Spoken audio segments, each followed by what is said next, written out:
Every warrior walks a different path. Samurai, the path of discipline. Ronin, the path of independence. Ninja, the path of strategy. Zen monk, the path of wisdom. Shogun, the path of power. But today, we explore the path of the art of walking alone. You cannot spend a single evening in your own company without seeking a distraction to deaden the silence. You surrounding yourself with artificial noise, hollow crowds, and meaningless validation, because the moment you are alone, the terrifying reality of who you actually are begins to surface.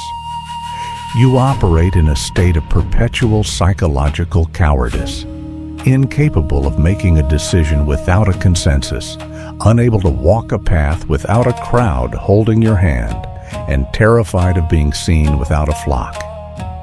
Here is the diagnosis you refuse to admit.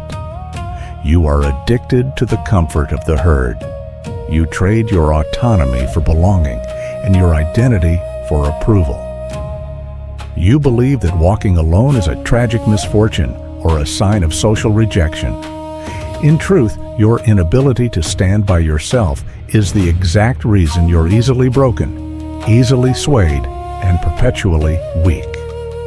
In the brutal social order of feudal Japan, exile from the clan ecosystem meant immediate vulnerability to starvation, dishonor, and death. Yet out of this extreme reality emerged the Ronin, warriors stripped of their masters, their stipends, and their institutional safety nets. While average men withered and begged for a new lord, elite, masterless warriors forged a lethal protocol of self-sufficiency. Musha Shugyo, the warrior's solitary pilgrimage. Consider the modern person, specifically the mediocre person. He does just enough work to avoid getting fired, speaks in safe consensus phrases, and lives in a state of quiet desperation. He shapes his opinions around popular consensus, refuses to take bold individual risks, and shrinks from standing out. He sacrifices his highest potential at the altar of social safety. When a difficult choice demands that he step out of line, he retreats into the pack, preferring comfortable mediocrity over the terrifying isolation of individual mastery. The Ronin caste rejected this herd dependency. Historical records show that warriors undertaking Musha Shugyo voluntarily cast themselves out into hostile wilderness and unfamiliar territories. They had no army behind them, no master to fund their meals, and no clan crest to shield them from consequences. They operated in an environment where every village gate could conceal an enemy, and every road held an ambush. At the core of Musha Shugyo was a mechanical protocol, the deliberate stripping of external reliance to force total internal alignment. Picture a solitary Ronin walking down a narrow mountain pass at midnight during a freezing autumn rain. The biting wind cuts through his frayed silk kimono, stinging his skin with cold moisture. The heavy scent of pine needle rot and damp earth fills the air. His wooden sandals splash rhythmically into freezing mud.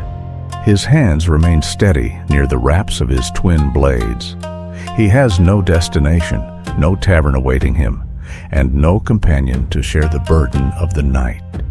He does not seek shelter or curse the storm.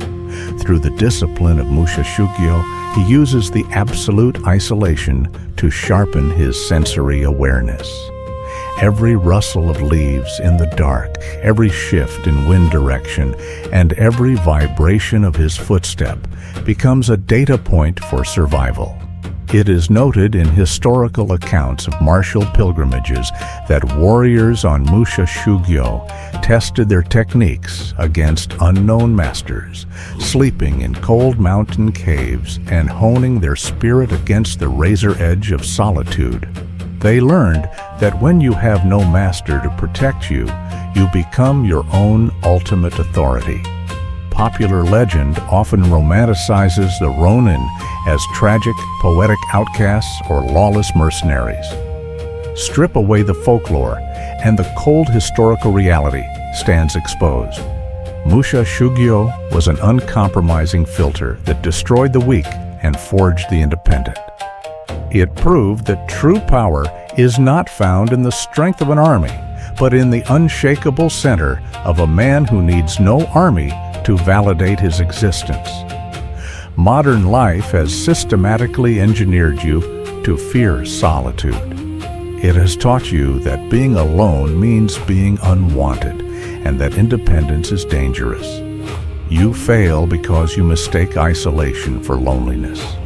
You fill every quiet gap in your day with cheap noise because you are terrified of confronting the silence of your own mind. You excuse your weakness by claiming you need support, guidance, or a community before you can take action. The hard warrior truth is that true strength is built only when the safety nets are destroyed. Emace the silence. Look at your current existence. Every time you compromise your values to fit in, every time you delay a goal because no one is walking with you, you surrender your authority. You are waiting for a crowd to cheer for a journey that only you can walk. Stop begging for company on a path that requires individual mastery. Step away from the comfortable herd. Turn your face toward the cold wind and learn to walk alone. Walk alone. The art of walking alone is not a sentence of isolation. It is the ultimate declaration of sovereignty. When you no longer require the crowd to validate your steps, you become completely unmanipulable and entirely free. Sever your need for approval. Embrace the raw clarity of solitude and forge an unshakable spirit. Stand alone. Every warrior walks a different path. Samurai, the path of discipline. Ronin, the path of independence. Ninja, the path of strategy. Zen monk, the path of wisdom. Shogun, the path of power. Which one are you? Comment below.